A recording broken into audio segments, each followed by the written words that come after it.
Welcome to another episode, Middle Ground Floor, where we can agree to disagree and still be family. I'm your host, JLE. My amazing co-host, Terri, is on break for a minute. But got to finish out this season. So we're going to have a great episode about why men cheat. This topic, my sister-in-law sent it to me about a reel she saw where a guy was explaining a reason why he might have a side chick. It's kind of compelling stuff, so I figured me and the fellas have a conversation about it.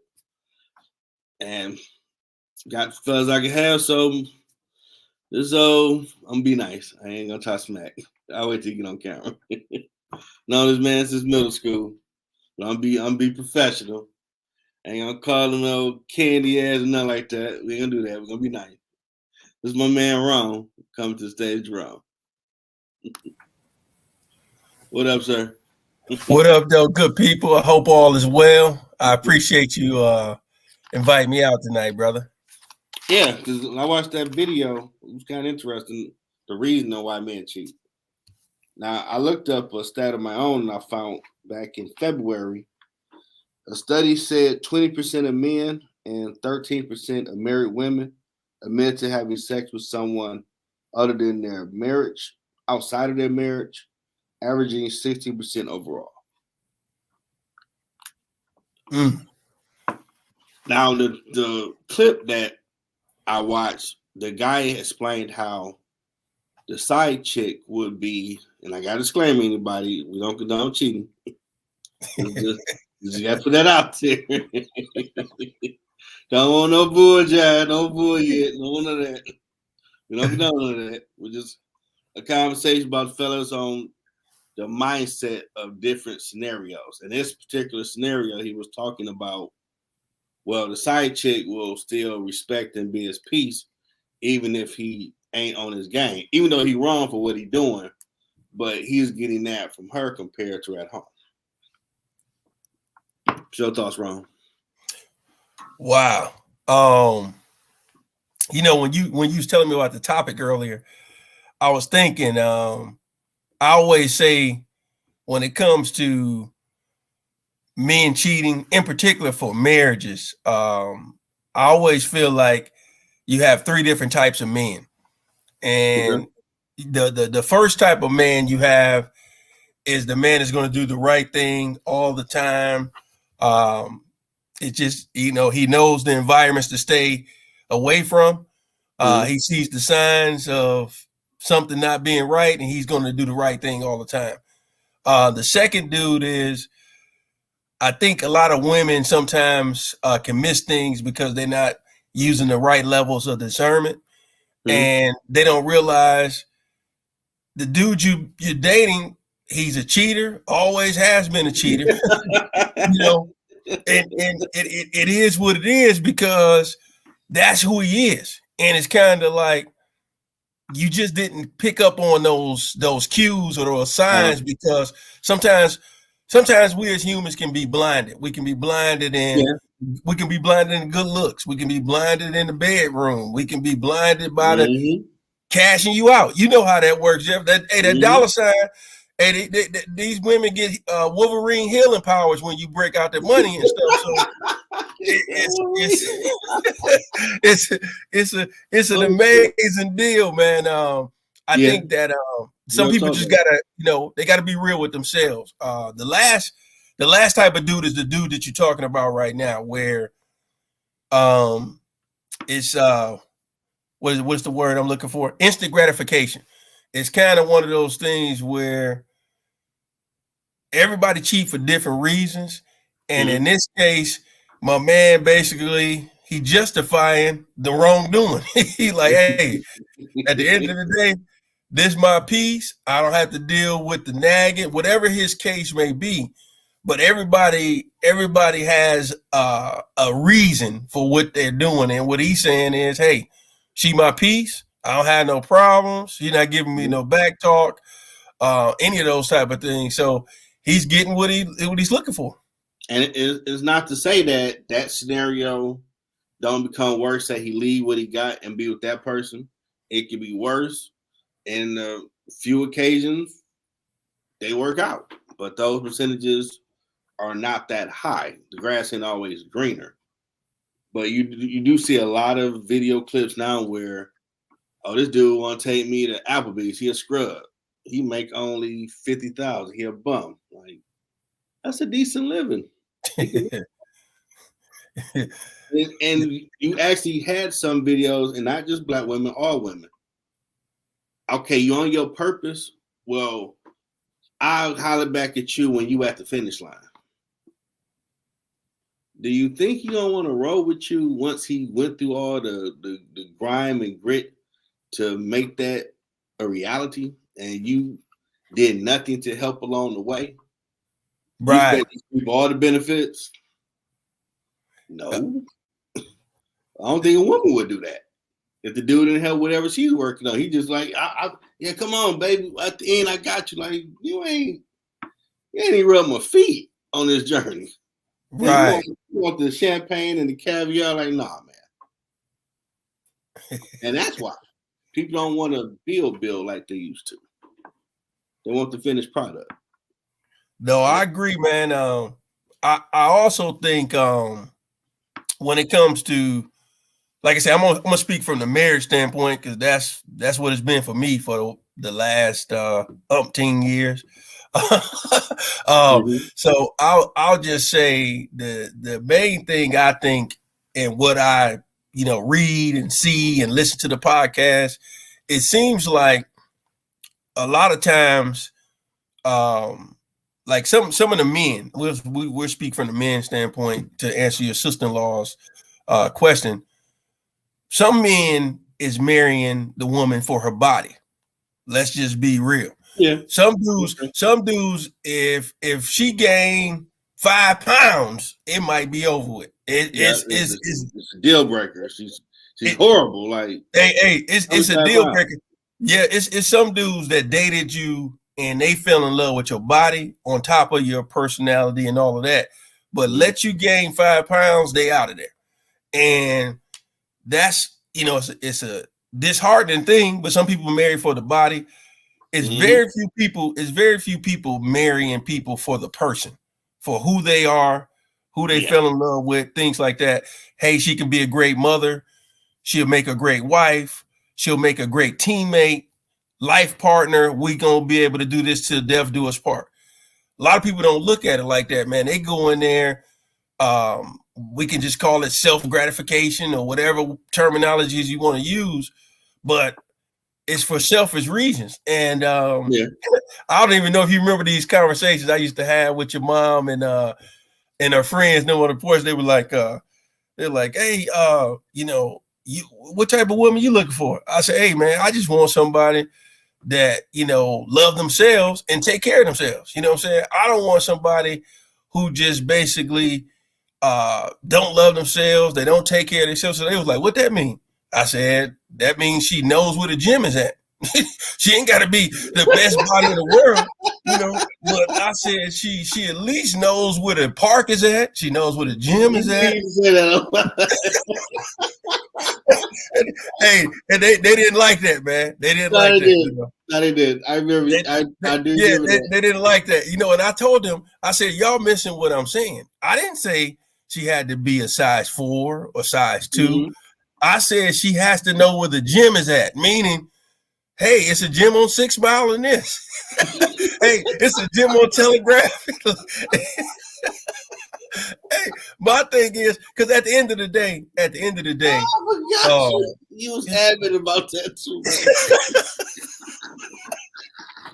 man. Hey, Jeff, at the end of the day, man, my thing was, hey, this dude laughing. Hey, man. About that, but you was like, damn it, that's a bridge too far.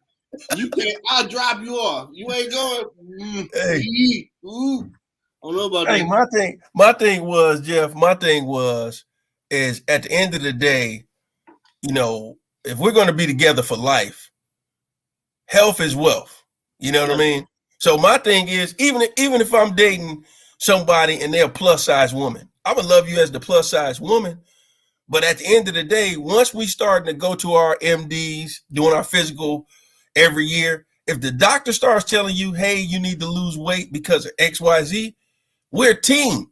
We're going to make sure you reach your goals, I reach my goals. Mm-hmm. And everything in life is not about, the career goal. Sometimes it's an actual health goal.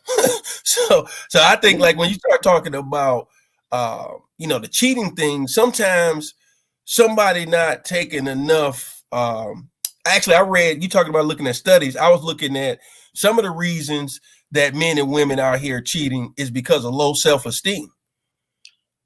Yeah, forget about that. They don't even feel that they look and feel. It's always a look and it's always a feeling the same, and feeling that they, may still have it or ever had it for that matter.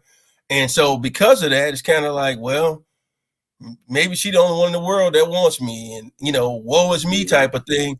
And it starts, weighing on them heavy. Next thing you know, they slip up, and it's kind of like that's what they was blaming it on. In the study that I read, it was low self-esteem.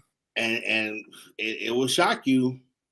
They could look like a baddie, and you start talking, find out parents put stuff on them, and they are low self-esteem. I didn't even realize it.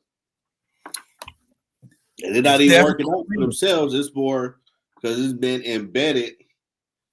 You too thick. You fat. You need to fix that. And nothing wrong with them.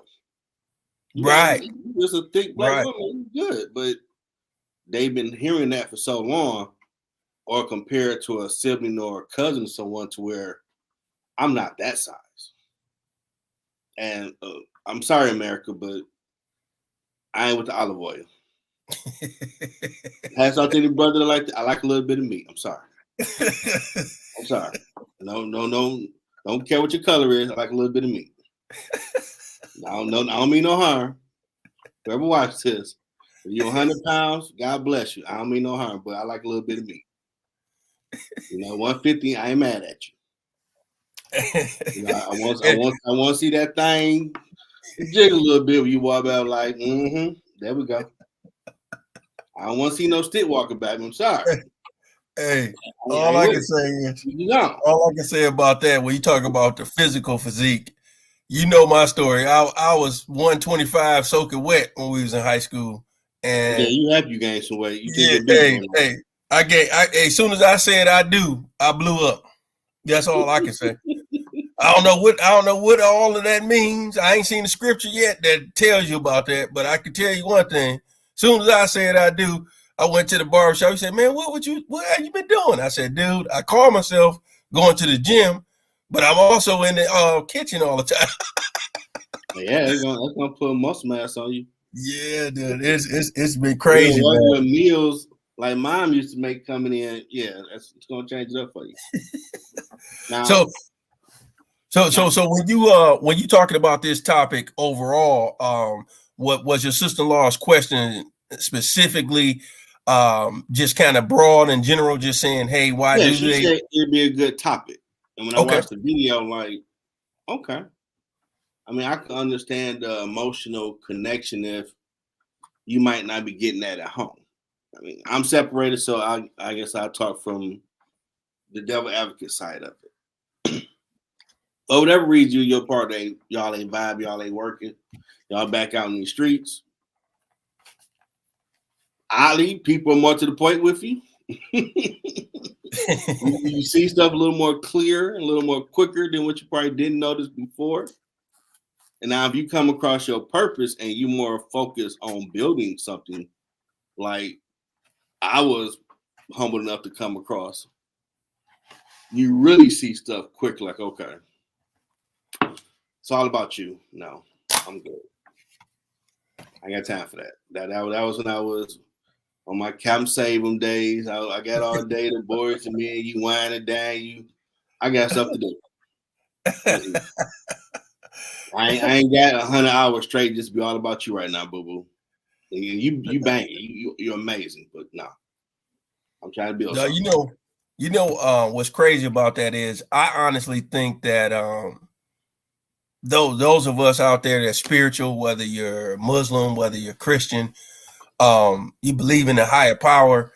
I think that is the one thing that keep people disciplined and in line to do the right thing and motivated to do the right thing. It's kind of like some people may call it a bad analogy, but when we're driving our cars, we got green, which means go, yellow, slow down, and then the red light.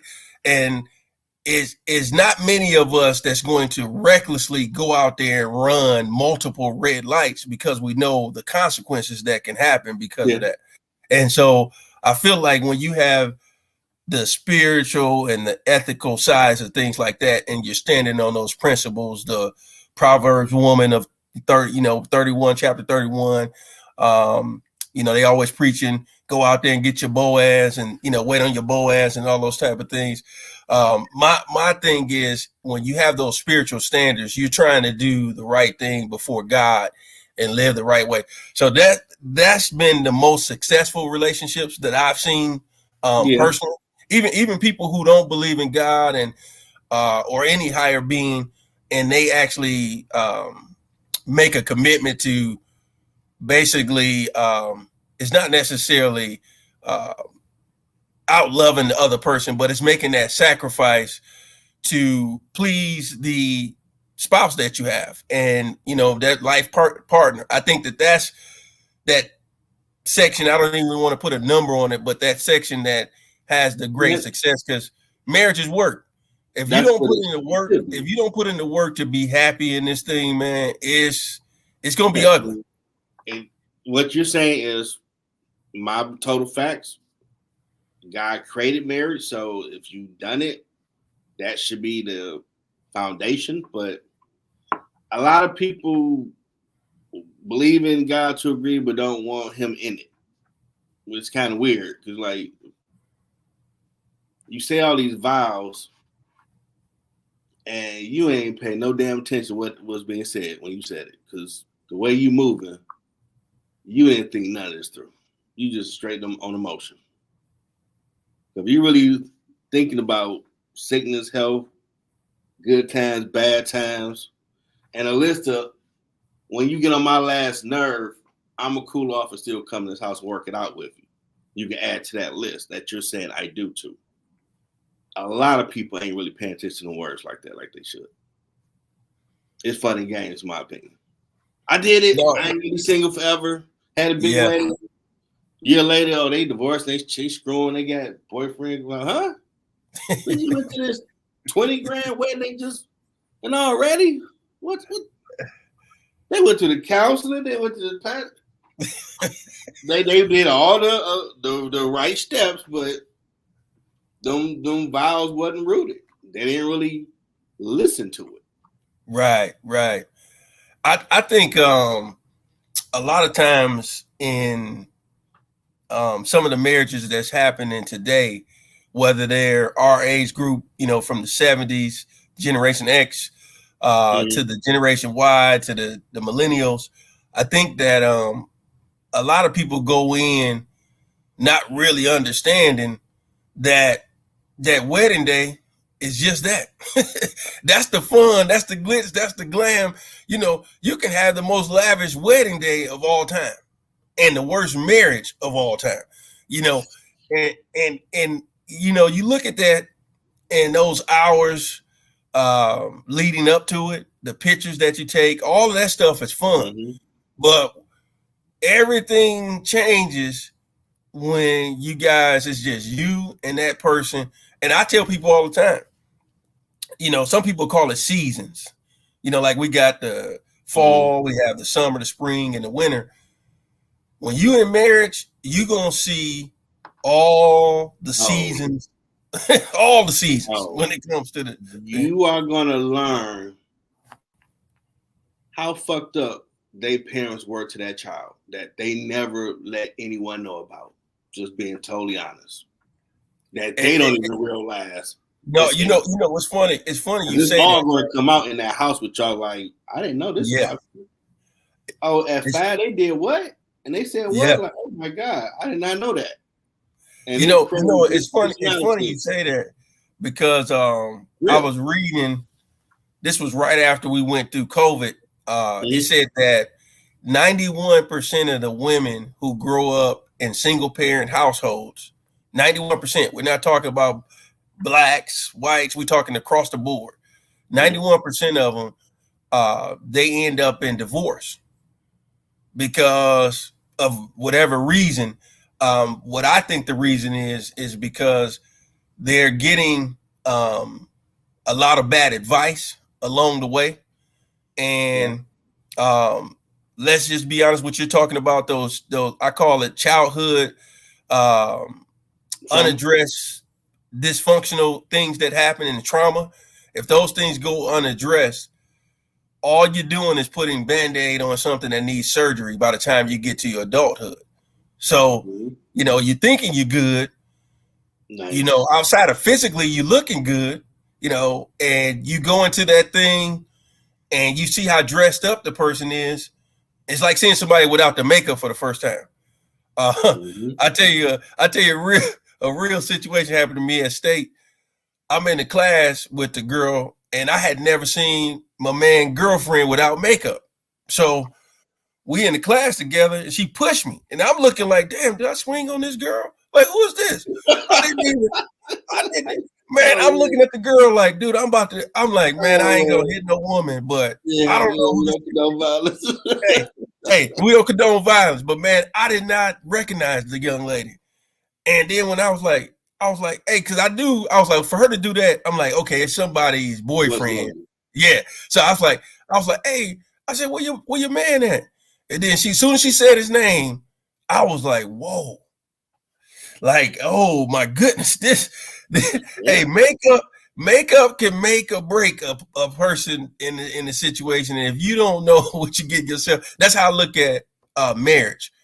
You can go in here and dress this thing up and make it look good for the outside people, but internally, you got World War III going on, and only y'all two know what's going on, and God and everything. And it's like the marriage. I tell everybody, man, do premarital counseling, do other counseling. I don't care if you got to do the whatever's going on, whatever kind of issues you think could possibly come up, childhood issue, go do whatever therapy is needed before you say I do, because once you say I do, man, you're going to go through life. You're going to go through life challenges, man. I'm talking some serious life challenges. Unfortunately, the person might not even realize something at age 5 affected them and been festering, and something minute triggers it. And y'all just figure out, oh wow, that's why you started doing that, because that happened. And the person gotta accept that happened, because if you've been through some real jacked up stuff, man, I don't want to remember none of it. Like, okay, your parent was abusive or this or that, or you saw your relative murdered in front of you. I don't remember none of it. Like, they were right in the room. What they're talking about, like they put that mental block up. They don't remember. But one day it's coming down, and hopefully you have someone that is strong in the word that can help you through to where they can get you the right help. Because when that mental block come down, you might find out like, what the world? They just flipped out. Start screaming somebody's name. And like, that's that night so-and-so, whatever. Like, oh, okay, well, I'll try to make sure they hurt themselves. Okay, let's go get you the help. Because all of us, to a degree, because our parents did the best they could. Absolutely. Not saying nobody parent better than other. They did the best they could what they knew. But it don't mean they may not have said or done something that put a trigger in you. And when you get married and y'all getting at home, the real you has to come out. And that real you has a lot of different personalities. Not saying you crazy or nothing like that, but you have different thoughts and moods. Where a person might like to, every Saturday at 1:00, they want to go sit on the porch and read a book. Like, I've been dating this person for 5 years. I ain't never seen them read a book. And I ain't want you to know that personality. Right. I think what you're touching on, it boils down to when you getting ready to say I do, you have to learn how to do effective communication. Because if you really think about it, man, I've known people who've been married without saying anyone's names out there. I've known people who, from co-workers, people like that, they'll say, man, I haven't spoken to my wife in 4 days. And I'm like, 4 days? You know, you're in the same household, whether you have kids or not. And for you to not speak to your wife, you know, my thing is, this was before we went through COVID. But now that we went through COVID, life is too short for me to be mad at you to that extent, to where, because it's a scripture, I don't know it off the top of my head right now, but it basically tells you to not let the sun go down. Yeah, where we don't let the sun set, basically with you having that level of anger. Basically, before you go to bed, you got to release that thing. And I've been in, you know, you've seen me in some relationships in the past where we can argue and have a disagreement, but my story is not going to change. It's kind of like if you tell me, hey, why did you go do A, B, and C? Okay, I'm telling you why I did A, B, and C. You thinking it's going to be a different story, but my story's not changing because it's my truth. And either you're going to accept it or you're not. But it's crazy. Now, I've had those moments before where I was that pissed off at a situation that nothing positive was going to come out my mouth. Like, don't say one damn word until you calm down. Oh, you going to be on autopilot. Go to work. Hey, drop me off. Woo woo. That's it. And after about 3 or 4 days, you ain't even talking like, because I have nothing nice to say to you. And when I say it, I meant every word of it. I ain't taking that shit back. I meant it. And I know that personality that I call burn the world to the ground when you piss me off, but I have him locked away watching cartoons in my head. I don't want him to come out because I mean every word what I'm going to say. So I want to stay diplomatic and keep watching Bishop Butler and keep watching scripture. Calm it down to where I can have a grown conversation because I'm heating. Like, people used to tell me you get that shit. Like, nah, man, they lying. Like, oh, Lord, these people weren't right. I'm still pissed. This day 3. Won't say nothing. It's going World War III going to happen. And like, you said what? Like, hey, I meant that. Hey, F it. I meant that word up. I was still upset. Hey, but you know what you saying is real, and that's the reason why I say more. I don't know if it necessarily have to come from the church per se. It can actually just be relationship, you know, life coach, therapist, whatever you want to call it. But at the end of the day, I feel like more couples need to go into the marriage knowing how to effectively communicate, because we're going to have disagreements. You know, it could be something. Yeah, you're going to have disagreements. It could be from the next car that you guys are going to purchase to something as big as which house you're going to purchase, to something as small and petty as, you know, hey, you got to stop spending all this money on Amazon. You know what I'm saying? That's outside of our budget. You know, so it's one of those things where when you get into marriage, if you're doing it the right way, you know, because a lot of people don't want to have that conversation. Nobody want to have the conversation. Emotional confrontations. People don't. Yeah, they don't. Scary. They don't want to have that conversation. But you gotta have. And see, you used to hear people say all the time, "Happy wife, happy life," and it's funny. It's funny. It's funny that people said that over the years, because look at how one-sided that is.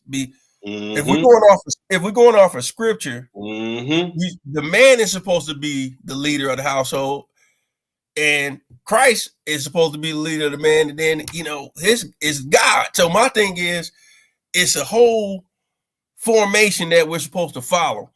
And since we like football, it's a formation we all supposed to follow, man. And when you don't follow that alignment, it kind of like, you know, my thing is happy life. Yeah. I mean, so now I tell everybody, you want to say happy spouse, happy house. Because if you're not happy as the man, it's not going to be a good thing. And we were just talking about you got to work to be happy. You got to work to be happy as the husband. She's got to work to be happy as the wife. Mm-hmm. And honestly, if you're really trying to keep your spouse from even taking it there and having a opportunity to be in a position to think about somebody else, you really got to keep the enemy from around your territory, if you will. And the best way for you to do that is for you to stay prayed up, have that effective communication, and make sure that you guys talk about what your goals are, what you see in the future. Because some people, this don't is how tell deep. Everybody your business. Yeah, don't tell. Hey, there you go. Hey, we living in a generation right now. Everybody's doing things for likes on social media. Yeah. And everybody's putting their business on social media. Everybody's got to break out a phone and record it. And see, the thing about that is, say your spouse is, and I'm not talking about you, I'm just speaking in general. Say your spouse is arguing with you, she records it. And she goes and tell her family, hey, look at what he said to me, blah, blah, blah. But she didn't forgive you. Now her family members hasn't forgave you. So the next family function you go to, problem. It might be you might have to throw some hands. You going over there with your Bible in your hand, tell about, hey, I'm about to bless the food. Like, no, I tell you what, you go bless these hands when we go outside. Like, whoa, wait a minute. I didn't hit your sister or your niece. Did you see what I said to her? And it's embarrassing. It's embarrassing. It really is. And you get blindsided in those situations. And I've debated people oddly over that phrase. Like, well, you don't understand. Like, no, I listen to the wording. Happy wife, happy life. That don't say nothing about the husband. If he ain't feeling this, he leave. Now what you got? Mm-hmm. So you should say happy spouse, happy house, or happy us, happy life. Both of us are getting something out of this deal. Not one-sided. It's got to be a two-way street. You on your own. And it's not enough men. Allegedly, they say the women-men ratio. It's a lot of options for that dude to say, I'm out, man, this is bullshit. I'm out of here. I'm not a bank account. Making sure everybody else happy and I'm miserable in silence. And these two things over here saying, what's going on, daddy? How you feeling? Like, I'm feeling like some bullshit. This kid over here ain't doing nothing for me. What's your name? And he gone. That ain't right. But he over there feeling like he the king because he getting treated like a king. Like, dang, well, you ain't take care of your husband. Y'all said, dude, like, nah, girl, them same people who were talking that crap to you, you need to do this and do that. Now, you had a good one. You should have been on your game. Like, what y'all told me. Don't listen to people. Hey, better not listen to them. Hey, you better not listen to them. And we can take it here too. For men, majority of men that get married, marry their wife or their current fiance because of who she is today, the traits she has, the things that she's done up to that point. That's who they're marrying. So men marry hoping that you don't change. And what they mean by that is they don't want you to change your personality, the aura that you have, the energy that you have, the whole nine. If you change that, let's say 5 years in, 10 years in, you starting to deviate what made him get on one knee and propose to you, no matter whether it was a romantic moment or not. The fact that he proposed and you said yes. He wanted you to be that individual that he met back in 1990 or 1995. And here we are, 2024, and you're a new person. Like, let's just say you were really introverted. You only went out with your sister or your cousins. You might have went to a concert here and there. But now you're all in, like my man did. You're all up in the video. you're all up in every other week. Yeah, you're on social media. You posting pictures. You know, you go to the bathroom. You know how the ladies doing it, where they poke the lips out and they do all of that. You got all the angles in the world, and he's not used to that because he's used to the introverted person where y'all go on y'all date, you hung with your main circle, and that was it. Mm-hmm. Now you extroverted, you on social media, and everybody knows social media. You could get any and everybody, Joe Blow, Pookie, and them in your DM. And that's why DJ Khaled came out. It goes down in the DM. Yo got in there because at the end of the day, it's a real thing out there. And that video, if you watch that video, it's hilarious. But that's the world we live in, man. Always got offers. it ain't the same on the man perspective. We got to work to get offers. They just walk outside, being a woman, and dude saying, "Hey, come here." Yeah. No, thanks. No thanks. So it ain't hard. It doesn't matter what her size is either. She a woman. And the crazy thing on the flip side, majority of women marry hoping the man changes, meaning he might be successful when she met him. She wants him to be even better, a better husband, a better father. Mm-hmm. They always want the best for the man. But some of the women out there today, they marry hoping that the man will change, meaning you married a thug. You knew what his background was. You knew what type of things he brought to the table. You knew that he did X amount of years in jail. He basically did certain things in the street. You knew these things when you said, you know what I'm saying? Yeah. Now you want the man to be a deacon, and it's like it may not be his, be his thing. That's just the reality of it. Yeah. You know, it may not be his thing, man. And that's the thing that I think some people go wrong, is that people are who they are, you know, and you hope the person change for the better down the road and do the right thing, man or woman. Yeah. Now, but that doesn't always happen. You do have Decepticons where people will introduce you to their representative until they get comfortable. And that it ain't no telling when that comfort level hit with them. Some it might be the first year of marriage, or dating, or shacking, or the second year, third, and then you find out, whoa, I didn't know this person was a slob or this. Did you see the signs? Like, nah, they were like a CIA agent on playing this character that every day I go see him, we in this house. I didn't know this. And some people swear it's all. Some people are good at deceiving if they put their mind to it.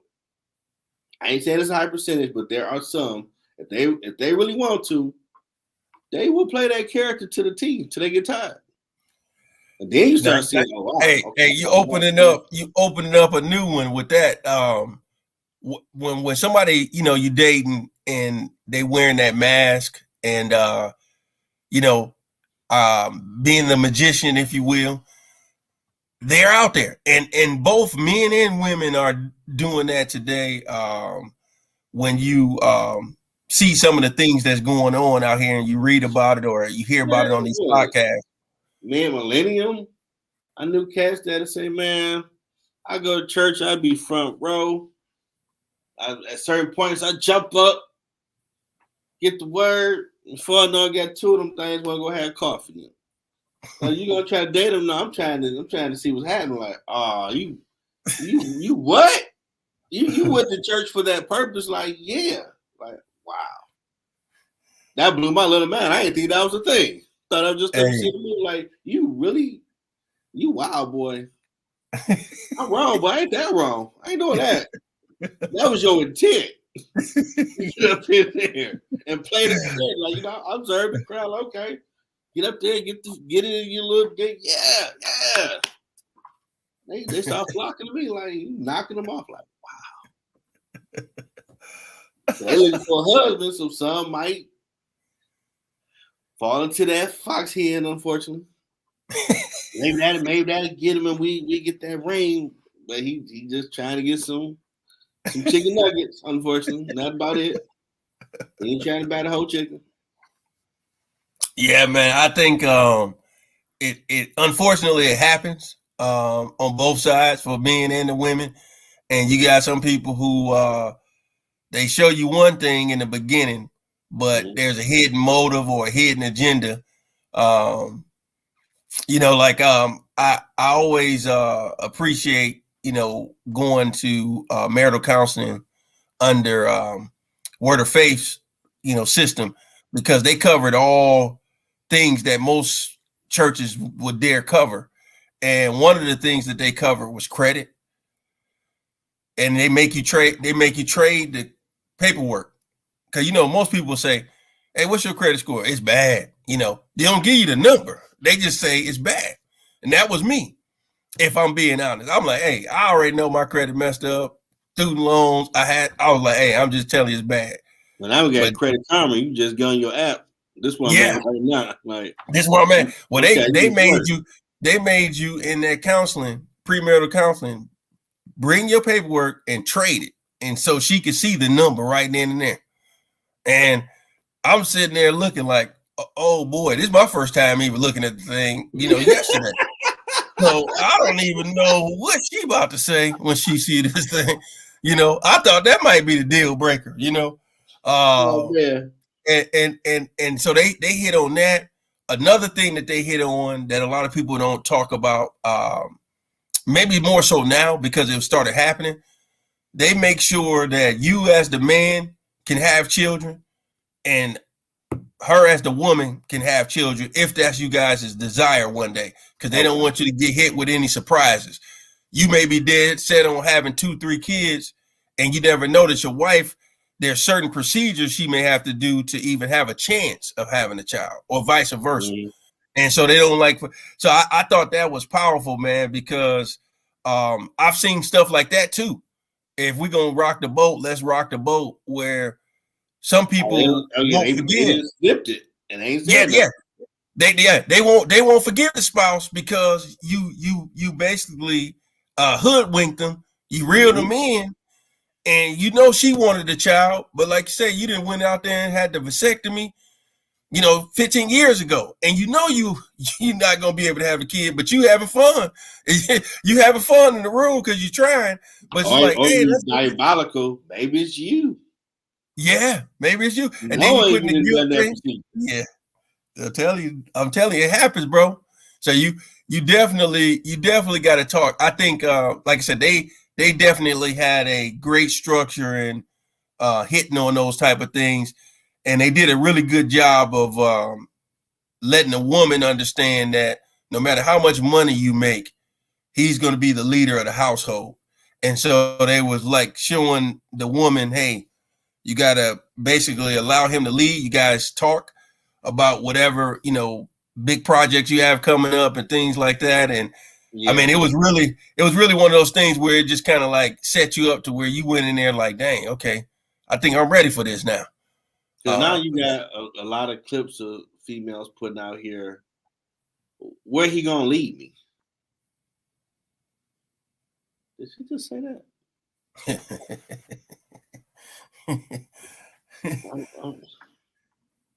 I love the debate. The asshole, it'd be like, no match up. This ain't worth it. Then there's sometimes like, hold on, what do you mean by that statement? But where he gonna lead? Like, if you make good choices in the person you with, y'all gonna have a good life. Take care of y'all kids, y'all have them. Maybe start a business if y'all had that entrepreneurial spirit. But to say, like, what this fool gonna do for me type of response, like, and you in the word all the time? It's kind of, and a lot of people do, not just women, men too. You want parts of the word, but not the total word to be over your household.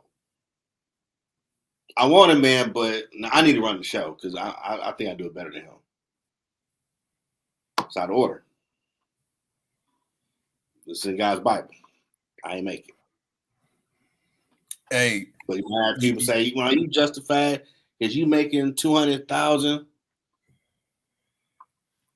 and he get on this purpose, he grind. The next 5 years, he can make $300,000. Now what? Yeah, it can happen, man. I mean, you really want to be that power couple in today's world, because as each generation comes along, there's one more distraction that's out there that they got to deal with. Oh man, You there's know, 24-hour distractions. They got. yeah. I mean, you look at all of the, when we was coming up in the 90s, you know, you hear the older saints, you know, all them drug dealers, the pagers, and you know, they had, some of them had the car phones and stuff like that. And then when we got to the 2000s, you know, once we hit the millennial years, we went to the information technology era with the cell phones. And I mean, yeah, man, you look at from 2000 2009, look at how the cell phones changed the game, and look at all of the different ones everybody fell in love with, from the Nextels to the Sidekicks to the Blackberries to the iPhone. You know what I'm saying? I mean, that relationship changed quickly. Why didn't you call me back? Yeah. I don't understand. You're in your building working. You're the only one there. You couldn't find no signal, but I was doing. I wasn't important enough. Like, is this person serious right now? Hey, I tell you right now, man. Everybody always asks me, like, "Hey, man, you ever had a situation where a girl bust out your windows?"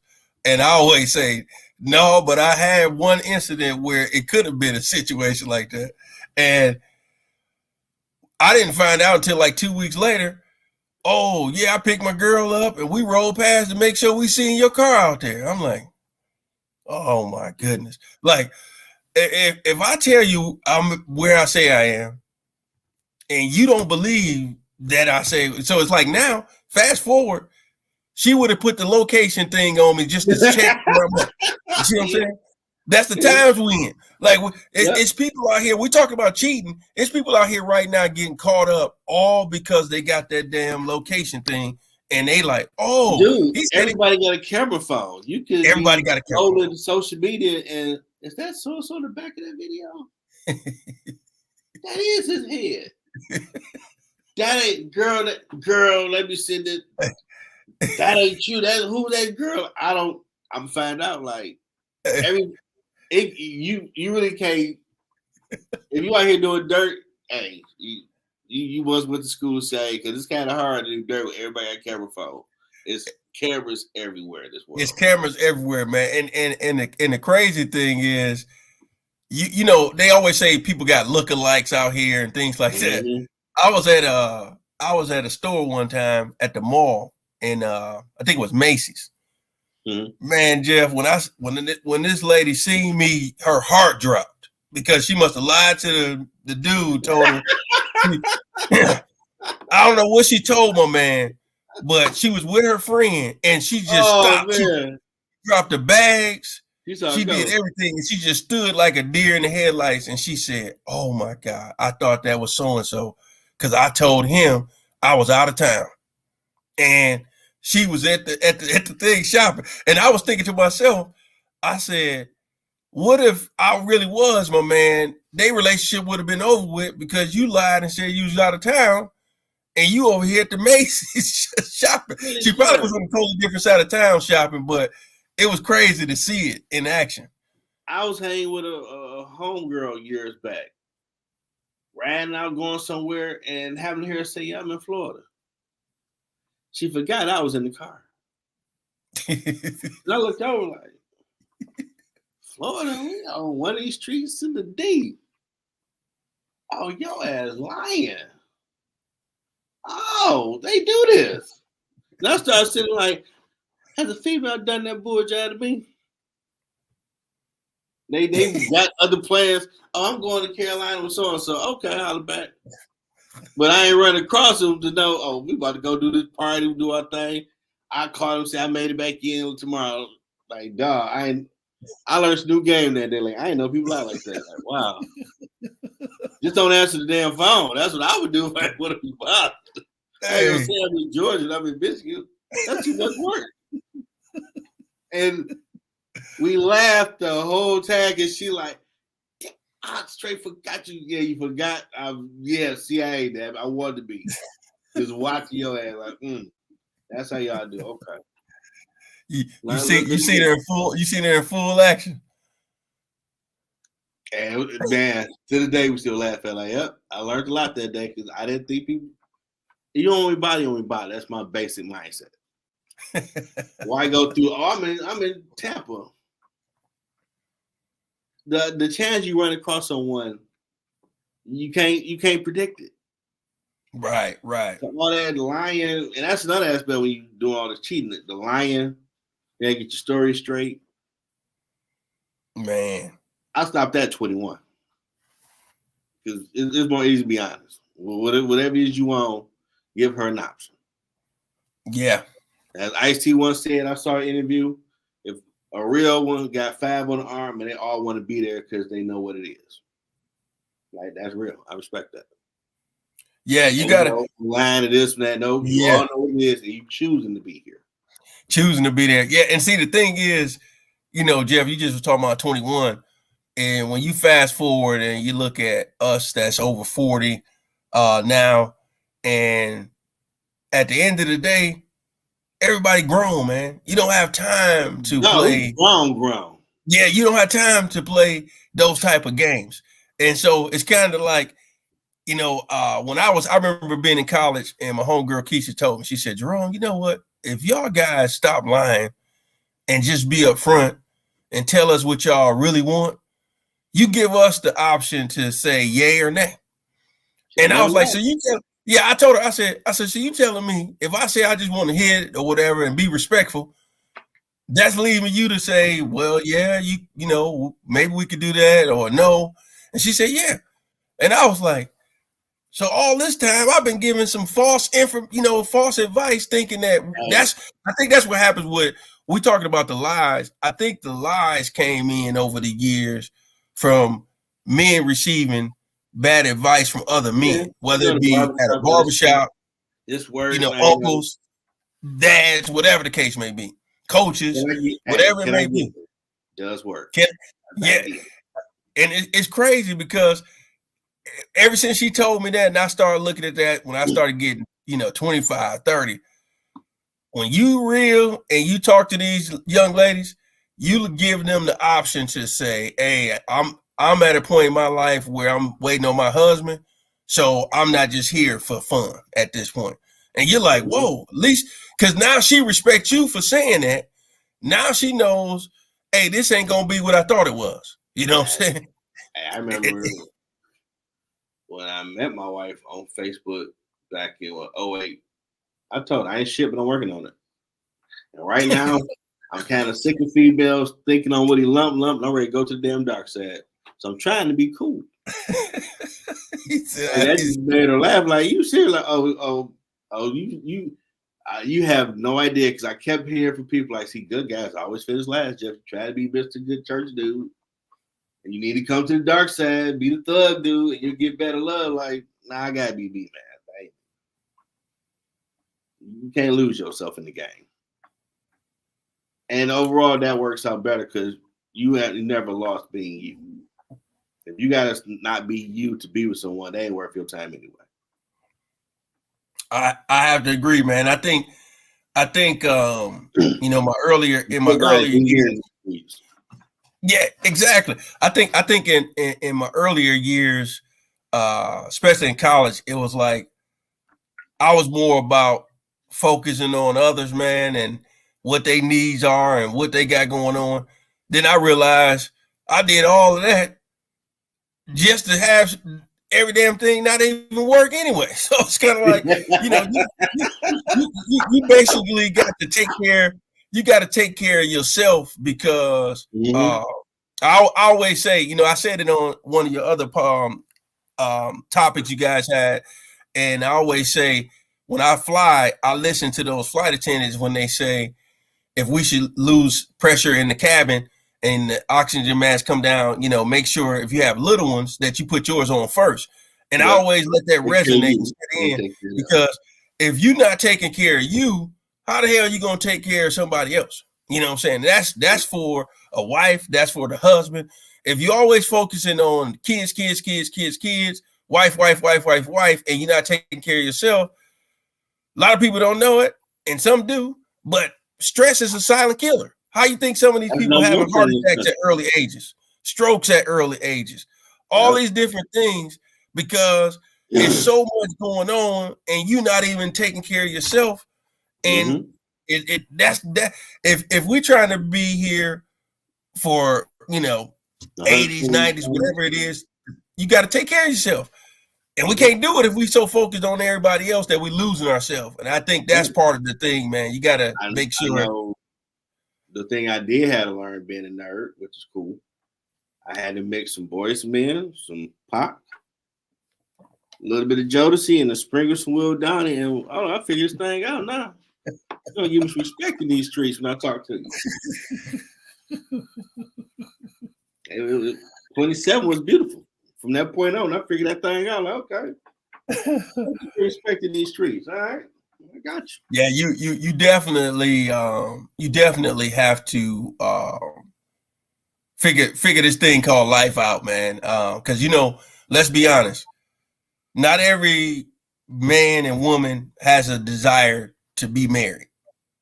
So we get that. In today's world, they don't, sadly. Yeah, not everybody has that desire, and if that's your truth, hey, be real. Be real. If you're online dating, if you're meeting people out and about, just be real. You know what I'm saying? And I would say that to any other young men and young women out there today, whether you're in your 20s, 30s, 40s, just make sure that your intentions up front is real and true. Stay true to who you are. If you out here having fun right now, tell them, hey, don't expect me to be with just you, And find a mentor if you need one. Because looking at all these famous people, you see they last crashing down from whatever crap they've been doing in the dark for years. Ooh. You don't want to be them. Be you. Hey, what the older saints used to say, Jeff, was done in the dark or come to the light one day. They would always say that. No summer hot girl and all that. Be you. Because you got to look yourself in the mirror every day. Man and woman. You got to be your authentic self. All that slutting you out here doing ain't that just spirits jumping on both of you. And when you do meet the one made for you, they may have to fall back, call Ghostbusters, like you gotta be exercised because all them people you've been dealing with, those spirits they hanging on you. Oh Lord. You ain't ready. Let's get you in that church, let's dip you in some of that water. Because you ain't ready. You got all that gunk on you right now. And I ain't trying to deal with all that. I done been through that already. Hey, you just brought up a point that I got to bring up, man. I've seen this too, where, say for the man, he's dated a certain type of woman in his past over the last 10 plus years, and now you're trying to switch gears because you change your life, whether it be born again Christian and things like that. So now you're trying to date the quote unquote good girl, but the girls that you like is out there. you know the ones that you really like is what's the words we use now? Shoe models. You know what I'm saying? They go out there, do some strange things for a piece of change and stuff like that. And when you like that type of women and those type of things, it's kind of like it's gonna be hard for you to battle the good girl versus that, because now you're going to try to change the good girl to become that, and that's not her background. You see what I'm saying? So you got to be authentic to what you like. It's like, hey, y'all might have a connection, you might have a little chemistry, but you got to be real up front as to what you used to as far as in the bedroom. Because I've seen that's what this whole cheating thing is about, man. Let's just be real. Some people about what they like in there. A lot of areas they're not talking about. Hey, Jeff, I tell everybody, I finally get why God wanted us all to be virgins before we say I do. Because if you think about it, we were never supposed to have anybody to compare to. You say I do, you ain't got nobody to compare it to. You don't know what's trash and what's good. You supposed to just be like, hey, we learning together. You know what I'm saying? You ain't supposed to know what trash is. So many of us Like you think about it, so many of us out here, we know what trash is in the bedroom, and we know what's good in the bedroom. Yeah. So if you get trash, you're like, hey, I don't know how to say this, but we gotta go. Yeah, it's like we gotta go from here to here. You see what I'm saying? And you think about that, like it. The sad part is, man, and that's what we do all the time on our show. So I'm gonna do it on your show. We rock the boat. The truth of the matter is, some people out here today, on the woman's side, on the man's side, has said I do to somebody who wasn't the best person that they've been with. And that ain't had nothing to do with the reason why they had to say I do. But at the end of the day, because they had that experience, you better not mess up. Because you mess up, and our first thing she gonna be sitting back like, oh yeah, I got my dang ammunition now. Like, hey. And then you know some of these good girls, they want the Jodies and the Pookies. Which is weird. I'm doing something strange with this guy. Like, you don't even know him, but it's exciting.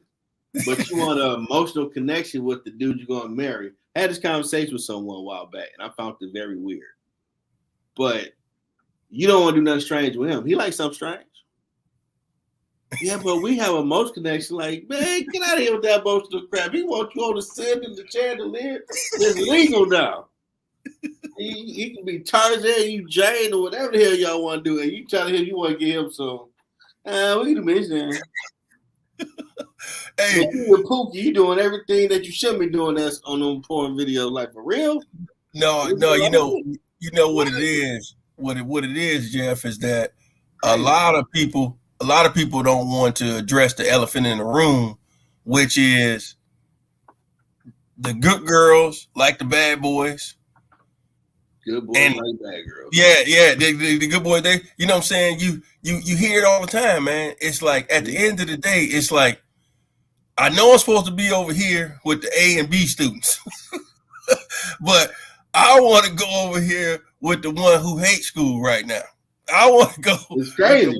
It's crazy. Yeah, I want to go with the one who hates school right now, who out there in the streets for real, and I like who I like. You know, that's what they tell you. I like who I like. And at the end of the day, when you run into those type of situations, a lot of times it's not until they get into their late 20s, 30s, sometimes 40s, where now they done dated all different types of walks of life, and they realize, you know what?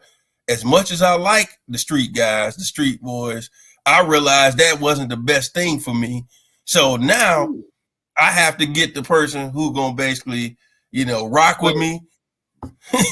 That street persona that guy and girl have, the good guy and girl got that within them already. Y'all just need to talk about what y'all into, and y'all can let it show itself, be comfortable. See, that's a whole nother topic. Way, they were told, "Oh, you shouldn't. Don't let nobody know that about you." But Chad Shushy over here wild and slutting up, and you running behind her all day. You shouldn't be messing with her. And you running after Pookie, but y'all like them same things, but y'all, I can't tell nobody. It's legal now. It's legal. Yeah, put everything on the table. Talk about it. Yeah, it's so many. It's funny because it's so many women out there that grew up in the church, and because of the restrictions and how the older saints were back in the 80s and the 90s, that it's certain shoes they like, hey, I don't know if I can wear this, you know, type of thing. And you go into marriage, it's funny because a lot of people go into their marriage when they grow up in those strict households sometime, and they don't know what can be done in the bedroom. Long as you and your husband agree to whatever that is that y'all like to do, y'all go ahead and do your thing. But and them old saints was full of crap. Let's just call it what it is, because they was wilding on the low.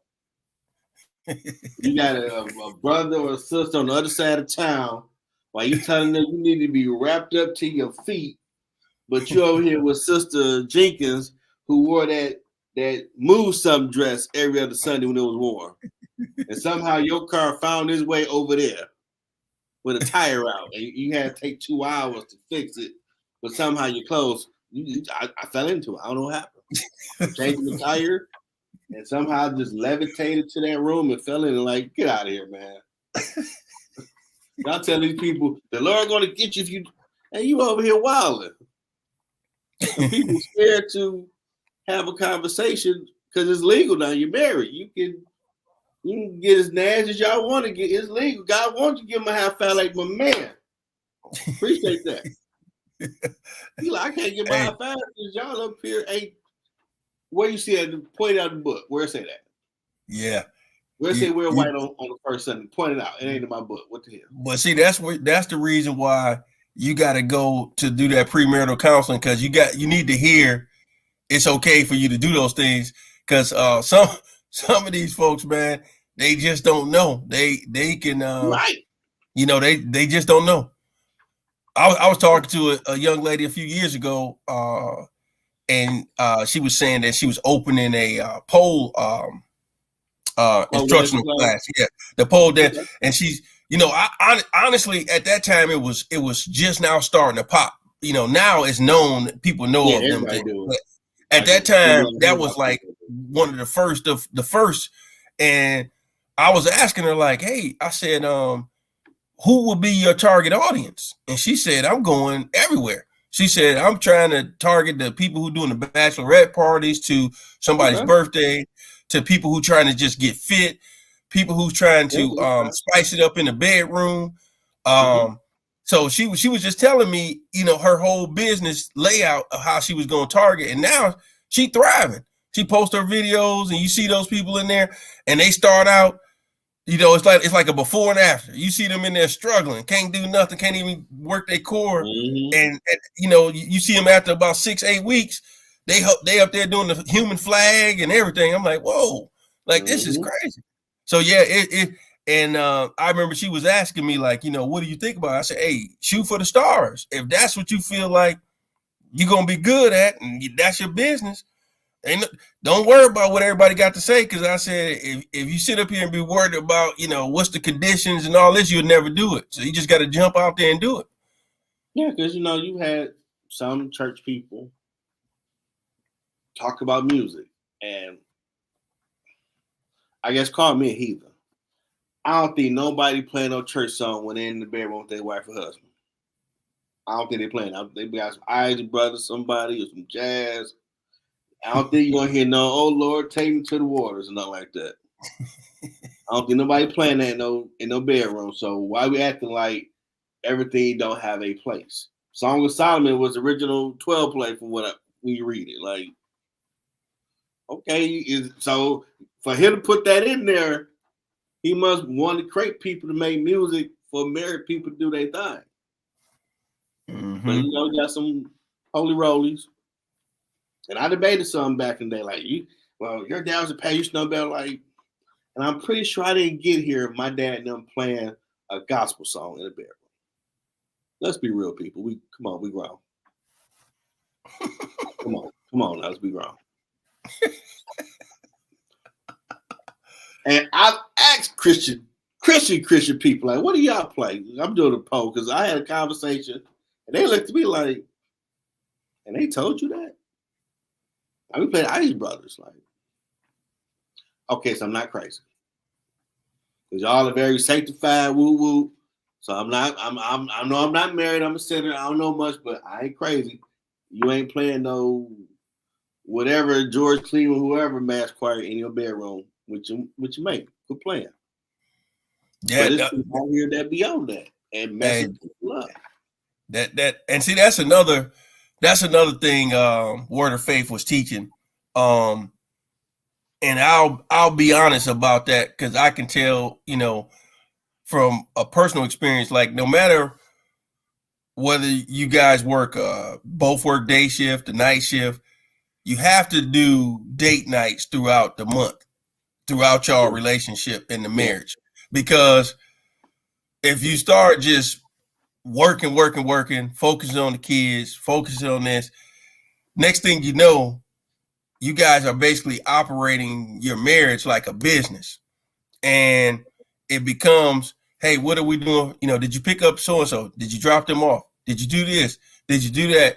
And you start kind of not even realizing it, but you're going just like this because now your schedule is so busy that you two don't really get to go. You might do a lunch here and there, but that's not really a good thing because you're still working. So you're answering your phone, she answering her phone because you're working, and you're going back. So you really want to really be intentional and still have your date nights throughout the month. I think that's key because you want to have preventative measures out there to keep the enemy from being able to pierce your what you guys have going on from those life partner goals that you have. And I think that the date nights is key. I think not posting all your stuff on social medias and everything, no matter what generation you in. I think you want to keep it. Even it's a scripture talking about a braided rope, and the third rope piece of the rope in there is God, and then it's you too. You got to keep everybody else out of your midst of everything. And if you really need something really happen that's really traumatizing, go get the counseling that's needed. But don't bring in all these outside naysayers and people who can care less, because let's be honest. I think right now, the majority of the people that's getting divorced, it has nothing to do with infidelity. it's finances is the reason people are getting divorces today. Yeah, you probably still got some with the sex, but it's more, you know what? I tried this, I don't like it. They get on my nerve. It ain't always just, they cheating on me. Yeah, it's usually irreconcilable differences. People saying this person changed, this person did this, this person did that.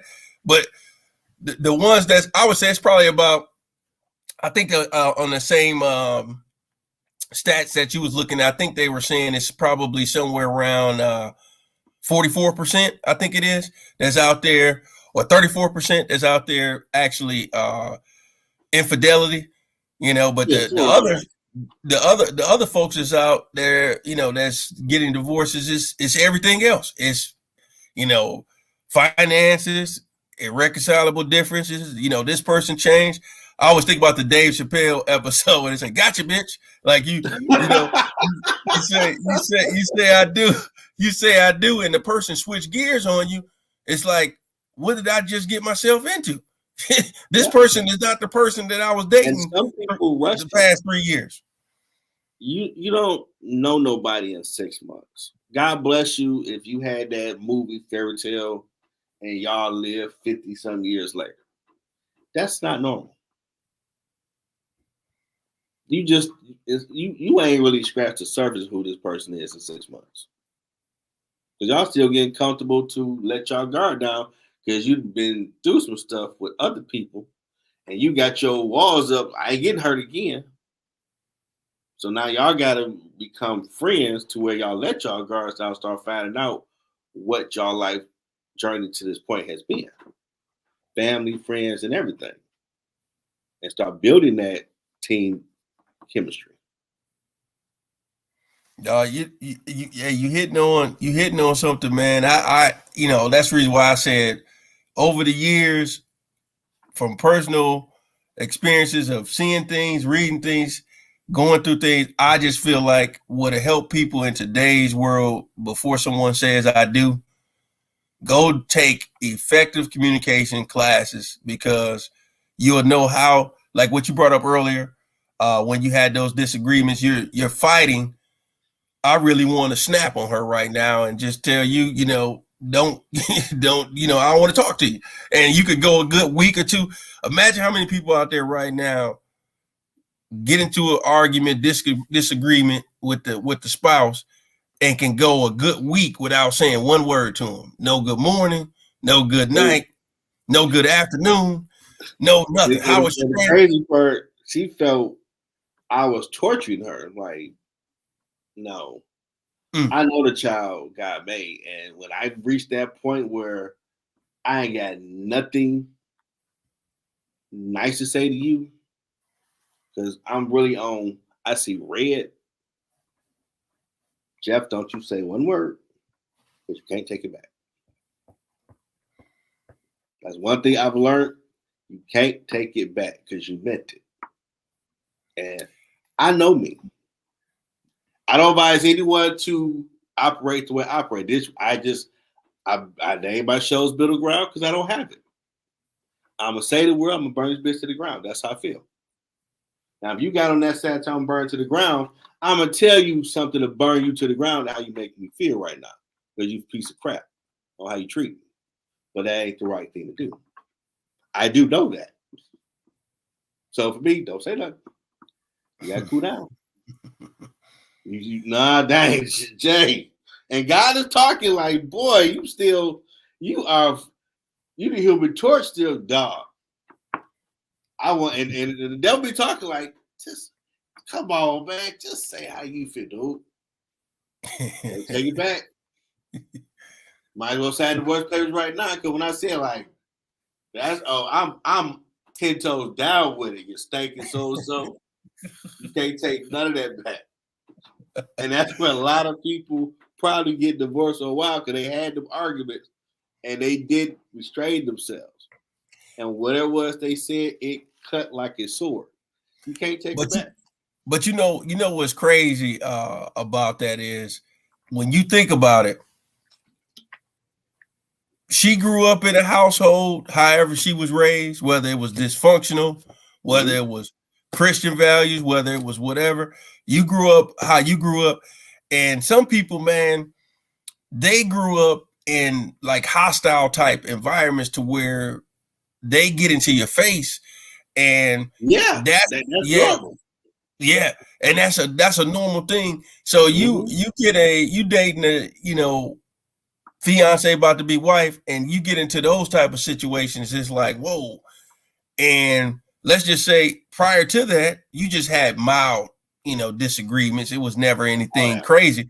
But you say I do, and you see a side of her you had never seen. She in your face, hey, I'll do XYZ to you. You don't know me like that. This.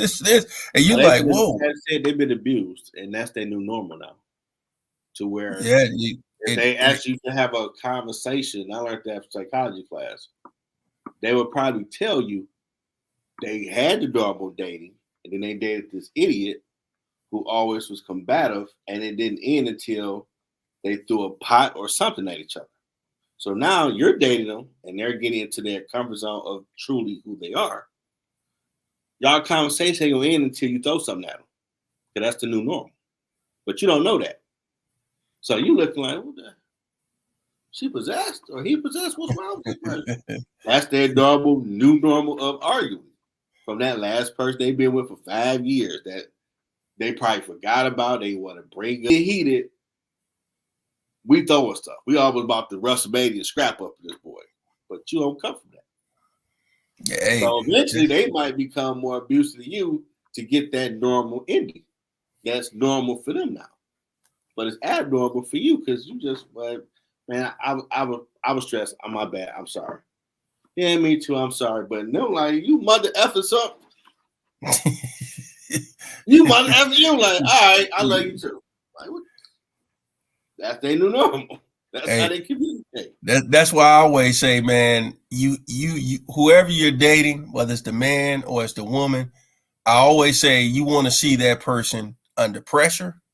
Whatever that is, you want to see that person angry for whatever that is. Like I was ignorant, man. I don't advise anybody to do this type of stuff, but I was ignorant when I was out here because my thing is I want to see what your triggers are. I want to see what's going to get you to go over the edge. I want to see how you handle pressures of life and everything, because it's going to let me know what type of person you are and everything. Are you the type of person that go from 0 to 100? Are you a type of person that can, kind of like you just was talking about Wusan before you actually, go out there and make it a World War III? Or do you just start firing from the hip?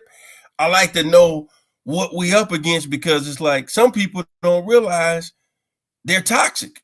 It's like you can really date somebody that's toxic and And if you don't know what you up against on the front end, so I tell everybody, that's why I tell everybody, don't get caught up in the body. Don't get caught up in just the sex alone. You know, you got to get caught up in the person, because that's the one you say you want to be with.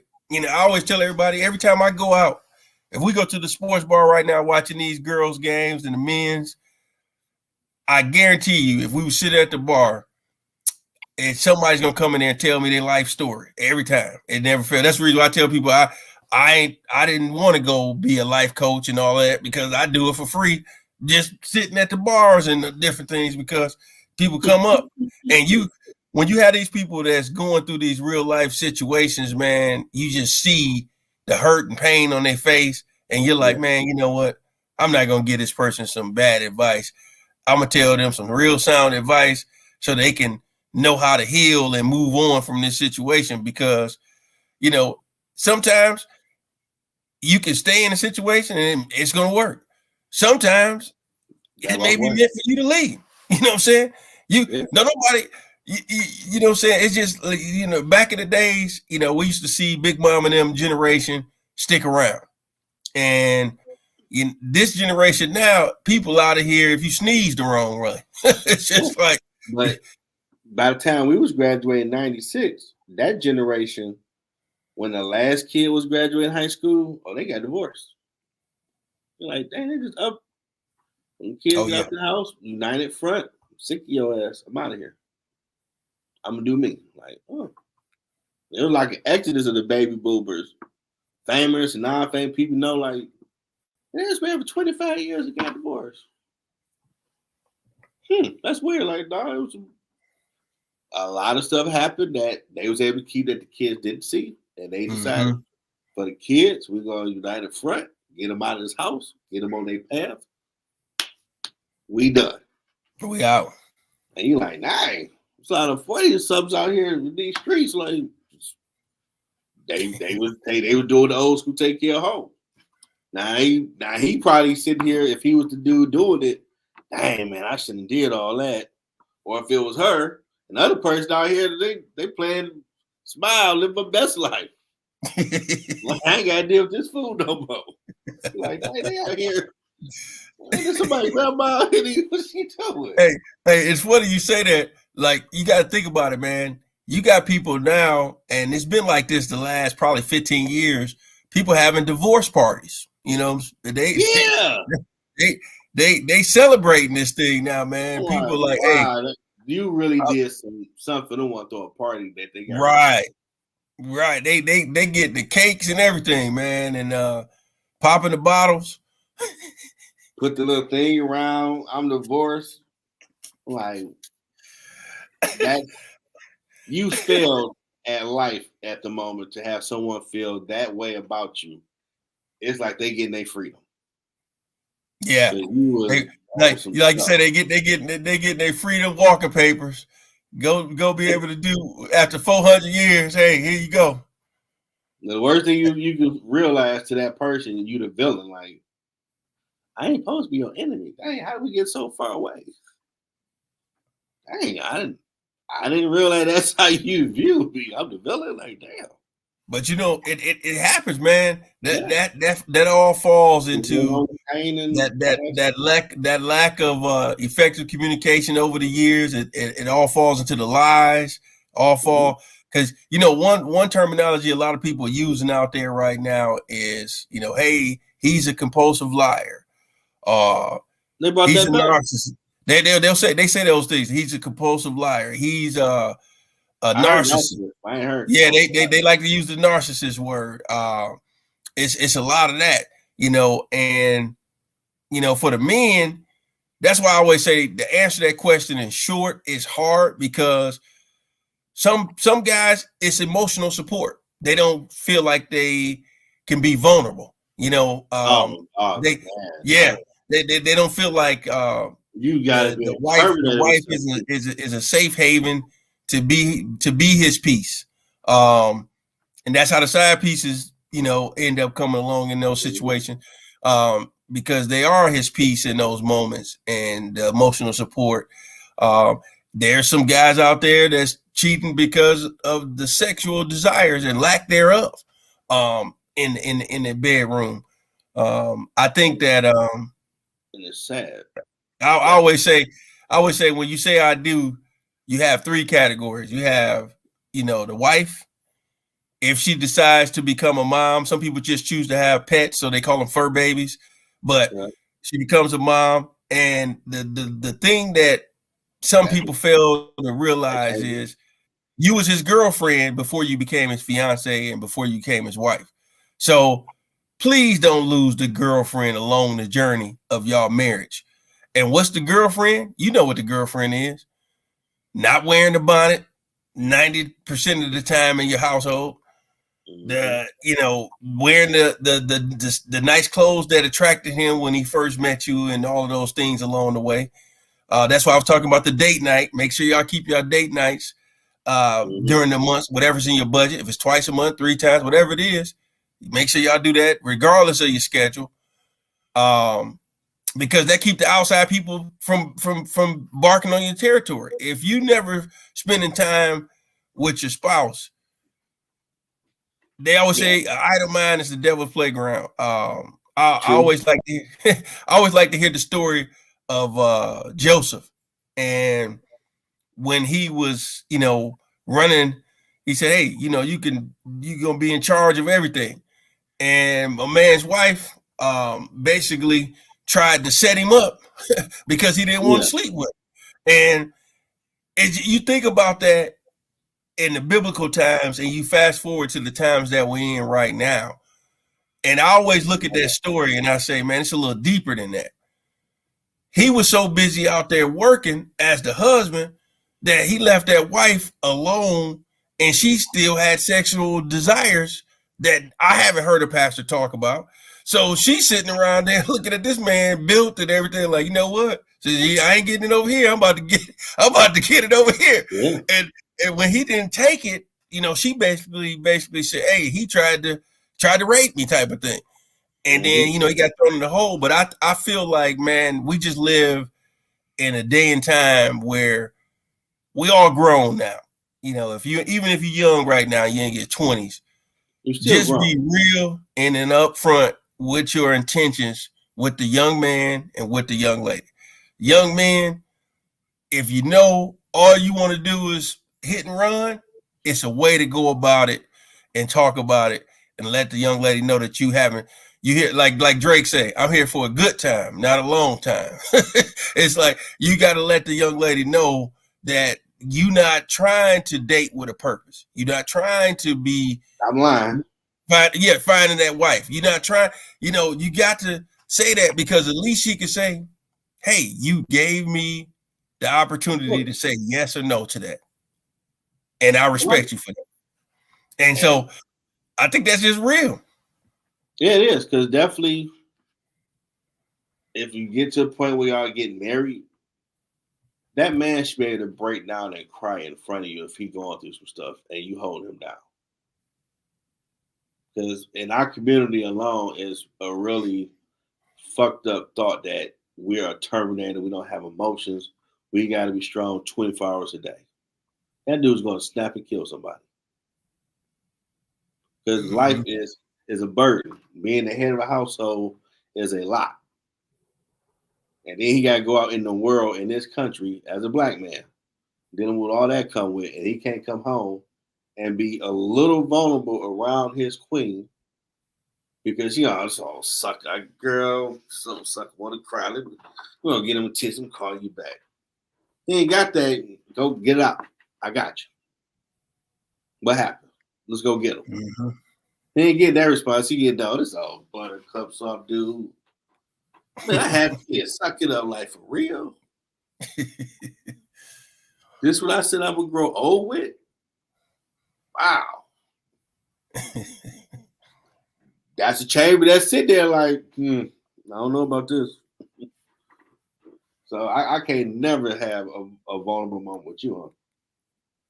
Always got to be Superman, 24/7. Okay. Yeah, and see, and that's another thing, man. Clark Kent around. Yeah, and see, that's another thing, man. You got individuals out there who don't feel appreciated. and that could be the man or the woman. They don't feel if they don't feel appreciated, that you value the things that they're doing, that they bring to the table. It's kind of like, what are we really doing? You know, it's a lot to be a husband and a wife in a home or trying to build something with a total opposite who had a different life experience than what you had. And y'all trying to build on y'all experiences together. That's a lot. Without the outside forces want to get their 2 cents because they think they know what's best for you. And their situation ain't better than yours. And that's most cases, unfortunately. 100%. You're married 50 years, y'all in the church, sanctified, saved, are your kids good? You got number hill up in your house. But you trying to tell me, man, you know, let me tell you what you need to do. No, thank you. We know there's a book out, Don't Give the Enemy a Seat at Your Table. I'm going to read. Why don't we get this Bible and we try to figure this thing out together and close the door? Because I see this last 30 years and I want that. And they mean well, but your example ain't helpful. Because they still got to figure out on their own. They still got, I always tell everybody, I wish more churches did it, where you have couples who been married for 30, 40, 50 years, and they're able to tell their stories, the good, the bad, the ugly. Oh, yeah, I threw a frying pan at that fool one day, like, what? What's the world? Hey, that dude, he had to understand something. Yeah. I think if they really did that, man, I think it'd really be a good thing because right now, if I'm dating today at the same exact age we are today, single, I don't really trust the system right now, to be honest with you. I don't like what I'm seeing in the dating realms in the world out here, because everybody's out here for self and they doing their own thing. And it makes, when you see that, it makes, as a man, it makes you be a person where it would be hard to trust in today's dating world, based on what I'm seeing, because I'm hearing the stories and everything. Our relationship marriage got to be social media ready. The lights, everything's peachy keen. We had 2 months where everything was just falling apart. I'm out of here. Can't look for the front door. It's us against the world. We figured it out. I'm called Louis. He got money. You suck. And them 2 months passed, and you back on pack. I'm like, oh, dang, I left. Yeah, you left too early. Yeah. It ain't gonna be roses all the time. There's gonna be seasons where y'all go through stuff. Y'all might not like each other for a hot minute. It happens. But y'all need to come back, date night, talk it out. What's going on? It's definitely gonna be some hardships along the way. And I think that's another thing, man. People really need to dissect those vows if you're not customizing and doing your own thing. Because when you really listen to what they say rich or poor. And that's for the women, to me, because the women are the ones who focus on financial security. So if that man doesn't make that $400K or that $1 million or that $10 million or that $30,000 next year, because life happens, man. Some people have terminal illnesses unbeknownst to them within 2 to 3 years of their marriage, and they like everything changed. Disability. A recession wiped out a lot of people's savings. Yeah, I mean, you look at that, they say sickness and or in health. When you go through a sickness, that lets you really know what's going on, man. I done seen that sickness thing really mess up some marriages, because the person looking like, yeah, I wanted to be a helpmate, but I ain't want to be helping and be no caregiver. Well, life happened. You know what I'm saying? Nobody plans to have an accident, a car accident that puts that person in that wheelchair, but it happened. You know, you should love enough to wipe their ass. And that's the thing. It's like, that's real. People really gotta start dissecting those scriptures, because it's some things that, like I said, life will throw a curveball at you, and what you was used to can change overnight. You know, that's the reason why you don't want to date as the man. You don't want to date just because of the body or just because of the beauty, because man, you could have a house fire, and what happens when the face you once knew is not the face you see today? Now, let me ask you, before you got married, did you have this thought to yourself?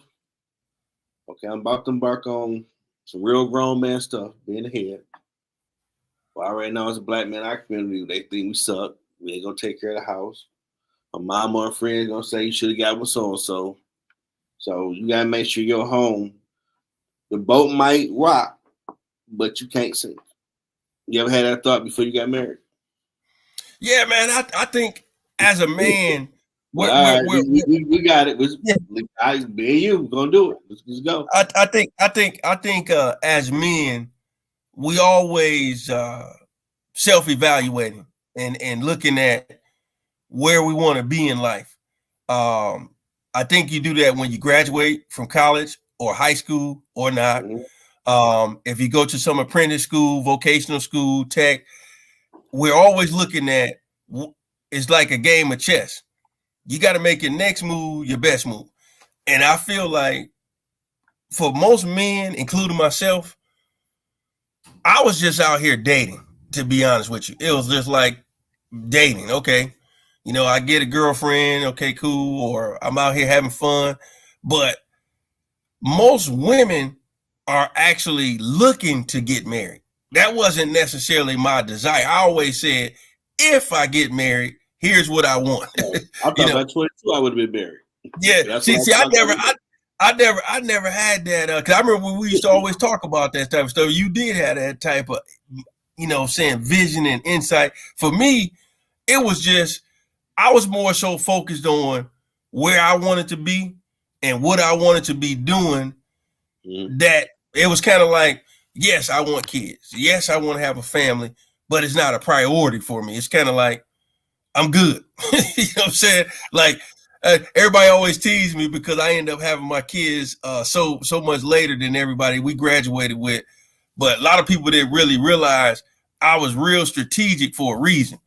I seen the baby mama dramas, and I'm like, that ain't what I want to deal with. You know what I'm saying? That ain't the lifestyle. That ain't the lifestyle that I want to live.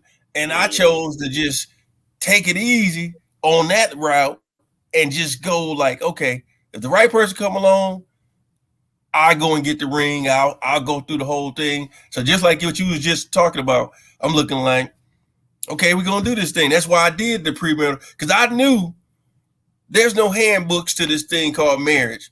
All you could do is go to somebody who knows that word way better than you, break it all the way down, break some of the layman's terms of what they've done in their marriage that worked and didn't work. And you just take the pieces of the puzzle and you try to just make this thing, go into the right direction, and, here today, we got 2 kids together. Is our marriage perfect? No, but I can honestly tell you that you got to do things in your marriage to have fun, to make things enjoyable. If you like to travel, travel. If it's international, go international. If it's domestic, go domestic. But you got to do things that y'all enjoy. And you could do those things as a family. You could do that thing as a one-on-one. But I always tell everybody, you don't have to. I heard people over the years say, man, when you have kids, you won't be able to go to those countries like that. I was like, well, that's you. That's your story. Don't come telling me what I ain't going to be able to do. You know what I'm saying? That just because you don't put up money and try to go on these things and everything don't mean I'm going to be unhappy just because I have children. As a matter of fact, I went and got passports for my kids. I got to get one for my son and everything, because I wanted, once I seen my daughter didn't remember half the places we took her, I'm like, well, damn, that defeated the purpose. She didn't even need to go over there. You know, she didn't even remember the damn thing. So I'm like, you know what? I'm not putting my son through that. So now, you know, that he'll be 5 this year. I'm like, now it's time to travel because you start remembering at 5. You'll remember those things and everything.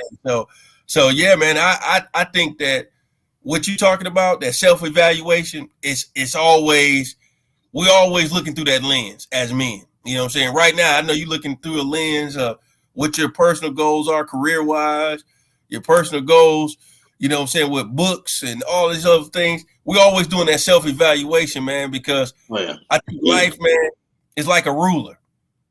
We all measured by certain things, and we're looking at the goals and the visions we have for ourselves. We're looking at what God has given us as a purpose in this life. And so we all got to drive and the ambition to get to those things, but not everybody tries to go out there and do the work. Yeah, I got 4 years. My goal is to retire by 50, but run my own company. Me, that's retirement. It's mine. That's it. That's it. I can do meetings all day. I don't care. It's mine. But I ain't working for nobody else.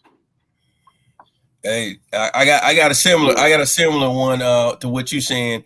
That used to not be my goal, man. I actually thought, you know, I never thought I would be doing the corporate ladder type thing, but I always thought I worked till like 60 and call it a day. But I'm like you. I didn't switch that 60 to 50, man. I gotta live. I gotta see this world we live in now before, you know, I mean, you know, 20 years later, talking about I still got to work at 70. I'm seeing that right now, and I don't like to see the things I'm seeing with the seniors out there working to 70, 72 because they feel like they have it. Like, for real? But you know what's crazy? I tell everybody, just because you was born here in the States don't mean you got to end here in the damn States. That's how I look at it. So if it's gonna cost you $300 to be over there in Thailand, then guess where the hell I'm gonna go? $300 a month, and I'm gonna be right there. I'm gonna be right there in the damn country, learning their language, so I can live a better lifestyle and go on the budget, opposed to sitting over here talking about, man, well, we can eat, but we ain't gonna be able to go to that event. Or we can go to that. We can go to that. Hey, we can go to that event, but we ain't gonna be able to eat. And it's like you want to be able to eat and go to the event.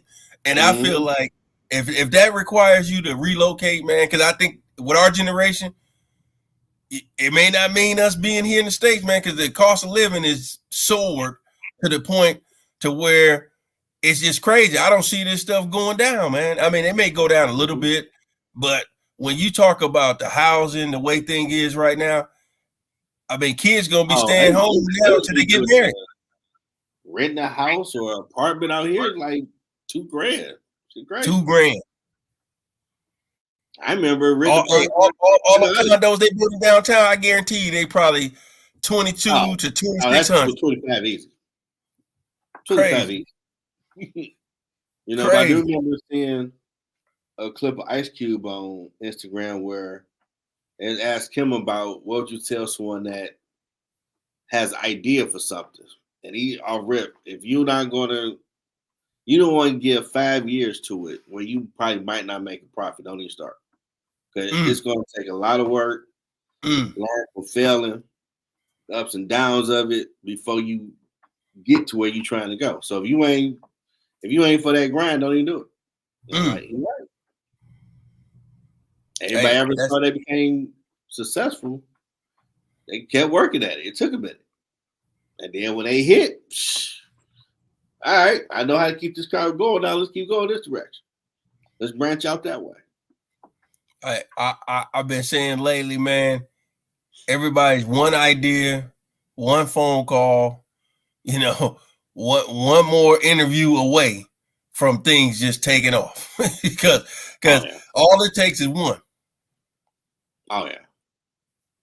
I already know this thing is going to be global. And when I have my building at Wayne and I'm a total diva just for that 2 seconds, I want pecan pie from Georgia. You got 2 minutes. You got to figure it out. Check ain't gonna stand itself, damn it. Just that moment. Is he serious? I'm playing. Here you go. I just want to see that little thought of your head, like, how we gonna get to Georgia? We want that check. Hey, Jeff, you have a ride. Hey, when you writing them checks like that, man, people got them private jets and things like that for a reason. Some people got. Yeah, I know I will have a ride that they like. I always tell everybody, some people be focused on the foreigns and the car you're gonna get. I tell everybody, y'all keep all them cars, man. Give me the private jet. I want to, for once in my life, finally be able to not have to deal with the same TSA everybody else dealing with. I want to have a different TSA. Hey, look, watch Smallville, all them cats. I gotta have a jet. I'm ready to go. Hey man, let's ride out to Hawaii. Hey, I want the vehicle to pick. As soon as I walk up the steps, you hopping right in the car. Right now, I got to go through all them people, go get my luggage. Then they lose something. I got to go stand in the line. I don't want to have to deal with none of that. Nope. I just want to say, hey, wheels up a 10. Where we going? I'm gonna get the globe and I'm gonna do your little ritual. Like, yep, we going there. Let's go. Hey, hey, I'm paying for the gas. Get up in the air. Let's go. That's life. I'm gonna have it. And make sure I'm putting up people along the way as well. So we all can get hey, that's good, man. Hey, like I say, keep that vision going, man. Keep grinding on your show like you're doing. And like I said again, I thank you for inviting me out to come on here and partake of this conversation. And I know you usually do it like with closing remarks. You can do it if you want. You kind of made it. I just say my closing remarks is there's no one way, a reason why men actually go out there and cheat. I think the best thing to have success in a marriage is to really have effective communication. I think premarital counseling is a must. It's not an option. Whether you a believer or non-believer, I think it's a must because you're doing something that was based out of the Bible. With you and your significant other, you want to make sure you have the best chances of your marriage working. Because like I said earlier, the wedding day is just a day. The marriage is where the work is. You got to work to be happy. Nobody wants to hear, hey, you on the clock. But once you say I do, you're on the clock. And it's up to you two to make sure that he's happy and make sure that she's happy. And the best way to do it is, I didn't bring my Bible down here, but the best way to do it is to follow those biblical principles. Even if you don't believe in God itself, you follow those principles and do the things of a godly woman of virtue, and a man of valor. I think that you will have a better chance of surviving what I call the downfalls of man out here today. And that's a whole nother topic in itself. But I think it's so many distractions out there that those things can look good. And they always tell you everything that look good is not good for you. And so you can't just fall for the bait and fall for those different things. I think that communication goes a long way. Sit down with your wife, sit down with your husband. Hey, I think we can do more things to spice up our room activity. I think we can go on more dates. I remember when you used to say such and such to me. I really like those words of affirmation. I really like the acts of service. When you get into the love languages, I think understanding your spouse's love languages is key too. Because people forget that. You forget that along the way, man. You start having kids, you're working, and then me and Jeff, you thought, fuck this shit. You might come home and say you done, man. I mean, it really can get rough out here. It's certain days I come home, man, my kids greeting me at the door. My son up here, hey, you didn't want to play the video game with me. My daughter telling me something. It's like, man, you just really have a lot on your plate. And I think it's just having a well balance. And for me, it's God first. And then leading the house is the best way that I can. You know, basically being present and expressing and showing my love the best way that I can, and trying to do fun things, you know, as a family and then individually. I think that stuff goes a long way. I got married in 06 and we in 24. So we're coming up on 18 years this year. And I can tell anybody it's not easy. You can think it's gonna be on cruise control if you want to. Just like on that plane, how you can hit that turbulence, you're gonna hit some turbulence, and you can be like everybody up there talking about, whoa, oh Lord, or you could be the person that's gonna remain calm and keep praying like you've been doing, and know that things is gonna, you know, get back out on the right track and be smooth. But it's up to you two to get that thing to work the right way. You could go this way, or you could come together and you know, work together with that effective communication. That's the words of the day that I give you: effective communication. I expect this type of talk. Bible study. It's always good to have Bible study. It do remind me of a conversation we had back in 02 at my apartment, where the Lord was talking to you. And you like, why don't you follow more of what God wants you to do? I'm like, man, his boy gone with that God talk, man. God over there to the left, leave him alone, man. And I don't know if you remember, but it dawned on me like a few months ago. Jerome said, if you do what he told you to do, you can do music, you write books, do this, do that. Like, I don't want to do all that. What are you talking about? I'm like, man, this dude got me doing ministry, man. God is a stinking sucker right here. I'm straight doing ministry with this stuff, man. What the world? Like Jerome told me that 20-some years ago. And you was labeling order like, I don't want to write no more book. What are you talking about? I do music. What the hell is this guy? You can speak. You was labeling. You do movies. Like, dude, what is he? I'm trying to make music. What is he talking about? You was labeled. Damn, the most of stuff about title. Like, what's wrong with this guy? I ain't trying to do all that. Hey, that's the powerful thing about the Holy Spirit, man. Because I always tell everybody, I wasn't that guy. I wasn't that guy, man. That's the thing. That's the thing about how God operates, man. Because I'm looking like, hey, as soon as you start talking God, I'm going this way, man. I'm out. I don't want to hear nothing. Y'all getting too deep. I don't want no parts of it. And you know, the way God came to me, man, is the very thing I was chasing, which is women, came to me in a woman. And I'm like, ooh, you called her Lexi. And I took that, like, when one of the gifts she gave me for Christmas one year was the Bible, the NIV. And okay. I took that as God saying, what's your excuse now why you don't read the Bible and get closer to me? And I mean, because that NIV was speaking like how we talking right now, and I was like, you big on not understand the old school. Hey, I don't want them Negro spiritual songs. I don't want to hear no Shakespeare, thus and thou, and all of that. It remind me of Miss Constance and all of no. I don't want no parts of that, man. I didn't want no part. I can read it now, but back then I just wasn't on that level. How we talk now? Yeah, exactly. Yeah. Hey, I'm trying to tell you, man. And so, you know, when I came over there, that's how I tell everybody, man. When you had that Holy Spirit experience, it's real. That's why I'm like, hey, Jeff, you may not want to hear this. I remember I always start with that. I always start you may not want to hear this. I'm like, man, look, I say go left, go right, God right there. Like, that ain't enough no more. Like, man, just go with that jibber jabber, dog. I'm telling where to go.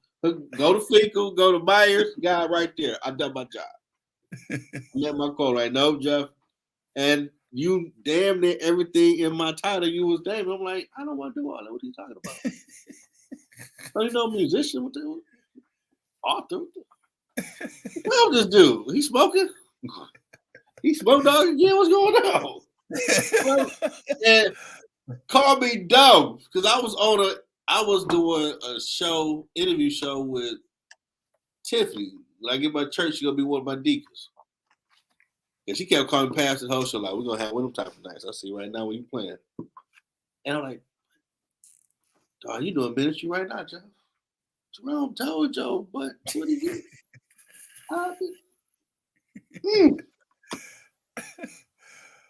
She laughed. I'm like, okay, I'm like, oh, wow. And I remember that whole conversation, like he was naming half the stuff you doing now. If you submit. I'm like, nope. Go on, Joe. I ain't trying to do all that submit. Come here. You know, that's the funny thing about when you accept that call, man. It's like it's certain stuff you just like, I'm not ready for that. You know, it's like I know you my father. You want me to do all of that, but hey, I'm telling you, I'm not the one. Like you think I'm the one, I'm not the one for that. But it's funny, it's like a boomerang. It's like it's gonna come back to you. Whether you wanted to or not. Me being the Moses help someone find their purpose. Did we see that back in high school? I didn't see that. Me reaching out to people, strangers. Hey, I'm trying to tell you, man. Yeah, it comes back full force. But you know, you did take the journalism class. you did. It's certain things you start looking back at it. See. Now you talking to that guy, like, and this first thing that I heard in my head. Well, you did interview Isaiah Thomas. You was school paper, so you got some of it in you. Like, that ain't enough. Yes, it is. Get to it. I didn't realize this was journalism, dog. That's stupid I am. When I did that one event downtown, I told John when I was talking with the congressman, Donovan, forgot his last name. He's like, no, yeah, I gotta look out for the black journalists. I'm like,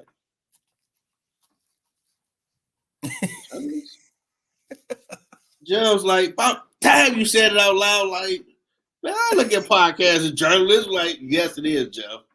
Yeah. I'm like, damn. That's definitely part of that platform. It's just that now, like you said, people hear the word podcast, you don't really think about the underlying thing of it. I didn't think journalism at all, man. Like that. But that's what it is. Yeah. I mean, you in here interviewing people week in and week out, all walks of life, and it's crazy. The pitch was in. You was in on everybody. I guess my final words would be cheating don't help no one because the problem's still gonna be there. Hopefully y'all can have a real conversation about it, counseling or pastor, whoever. Or if it just start with y'all, pull the Bible out. My favorite scripture is this, because right now I'm feeling like ABCD. Now, if you ain't that Christian light, maybe get a bottle of Jack or some Gatorade. Whatever y'all need to do, have a real conversation, put everything out there, and try to work it out.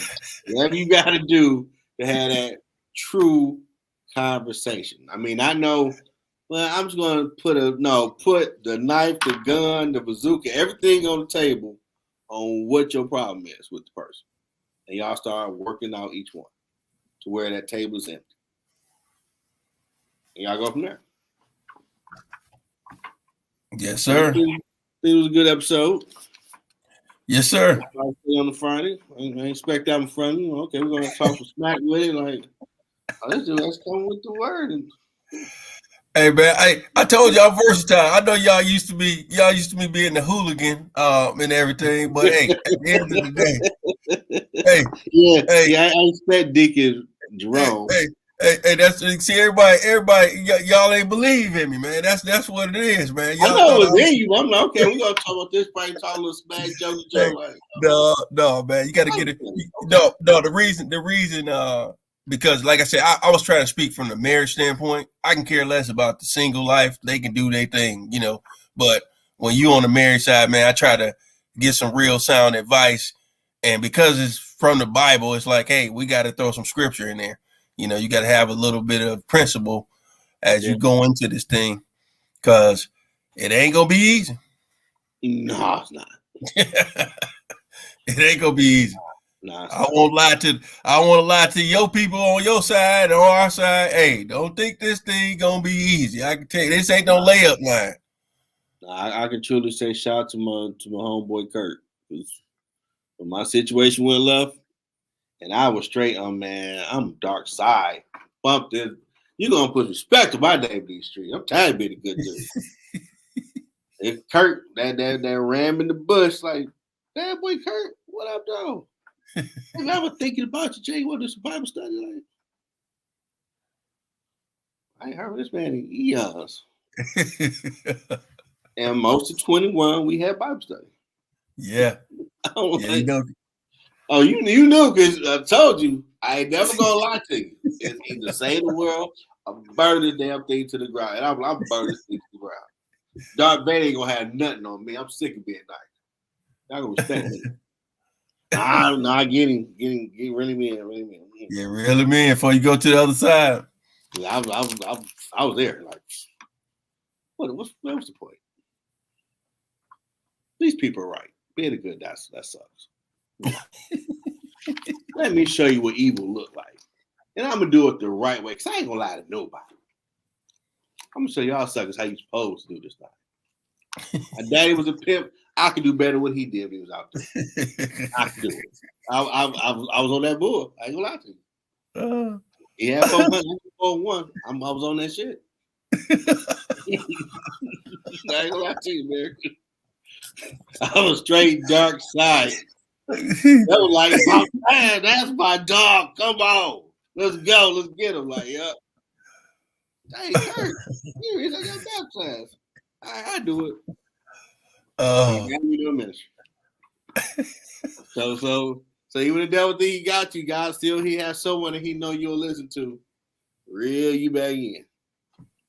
Absolutely. Gone, man. Like, they ain't met apocalypse. They gonna understand who I am in these streets. You gonna respect me. Oh, you on the yet? You on the yet? All right. You gonna see the bad guy. You ain't gonna like him either. Like, dang, but he cool as hell with it. He's so honest. Totally honest. What it is. God know. You know, he definitely know. You know. I hope y'all got something out of this. Share with people. We had a form of Bible study. Maybe I can play it, pull out some scriptures. We covered some, but hopefully help you out. Whoever listen or watch it down the road, keep trying to work on it. It ain't too late to give up on it just yet. Amen, brother. Amen. And on that one, y'all have a great weekend. Season finale next week. All right, bro. Have a good one. You too, man. Appreciate it. All right, later.